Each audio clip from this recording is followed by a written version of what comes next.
앵커 가상화폐 규제에 반대하는 청와대 국민청원이 20만 명을 넘어섰습니다.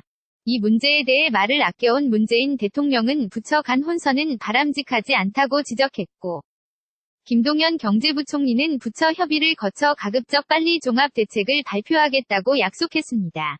송수진 기자의 보도입니다. 리포트 가상화폐 규제에 반대하는 청와대 국민청원이 등록 20일 만에 20만 명을 돌파했습니다. 정부가 공식적인 입장을 내놓는 한 달 내 20만 명 참여 조건을 충족한 겁니다.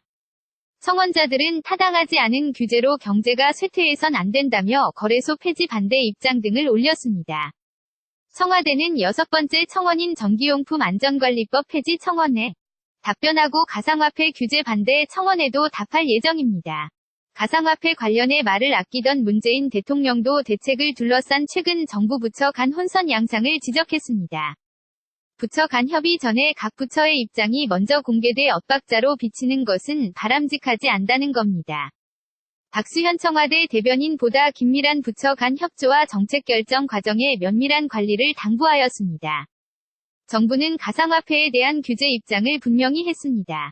김동연 경제부총리는 라디오 프로그램에 출연해 어떤 형태로든 합리적 규제가 필요하다며 거래소 폐쇄도 살아있는 옵션이라고 말했습니다. 김동연 경제부총리 TBS 김어준의 뉴스공장 살아있는 옵션이긴 합니다만 해외 입출금 문제 등등 반론도 만만치가 않거든요. 부처 간에 아주 진지한 검토가 있어야 될 것 같습니다.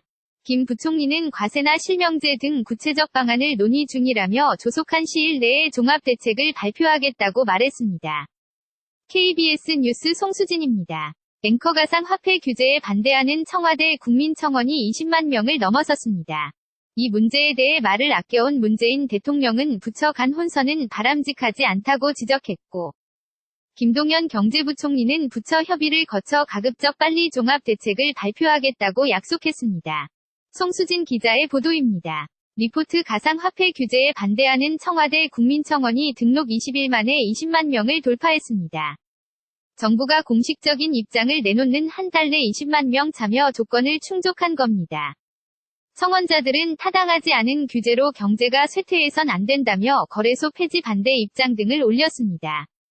청와대는 6번째 청원인 전기용품 안전관리법 폐지 청원에 답변하고 가상화폐 규제 반대 청원에도 답할 예정입니다. 가상화폐 관련해 말을 아끼던 문재인 대통령도 대책을 둘러싼 최근 정부 부처 간 혼선 양상을 지적했습니다. 부처 간 협의 전에 각 부처의 입장이 먼저 공개돼 엇박자로 비치는 것은 바람직하지 않다는 겁니다. 박수현 청와대 대변인보다 긴밀한 부처 간 협조와 정책 결정 과정의 면밀한 관리를 당부하였습니다. 정부는 가상화폐에 대한 규제 입장을 분명히 했습니다. 김동연 경제부총리는 라디오 프로그램에 출연해 어떤 형태로든 합리적 규제가 필요하다며 거래소 폐쇄도 살아있는 옵션이라고 말했습니다. 김동연 경제부총리 TBS 김어준의 뉴스공장 살아있는 옵션이긴 합니다만 해외 입출금 문제 등등 반론도 만만치가 않거든요. 부처 간에 아주 진지한 검토가 있어야 될 것 같습니다. 김 부총리는 과세나 실명제 등 구체적 방안을 논의 중이라며 조속한 시일 내에 종합대책을 발표하겠다고 말했습니다. KBS 뉴스 송수진입니다. Let it go, let my body go. Take our bodies higher and higher.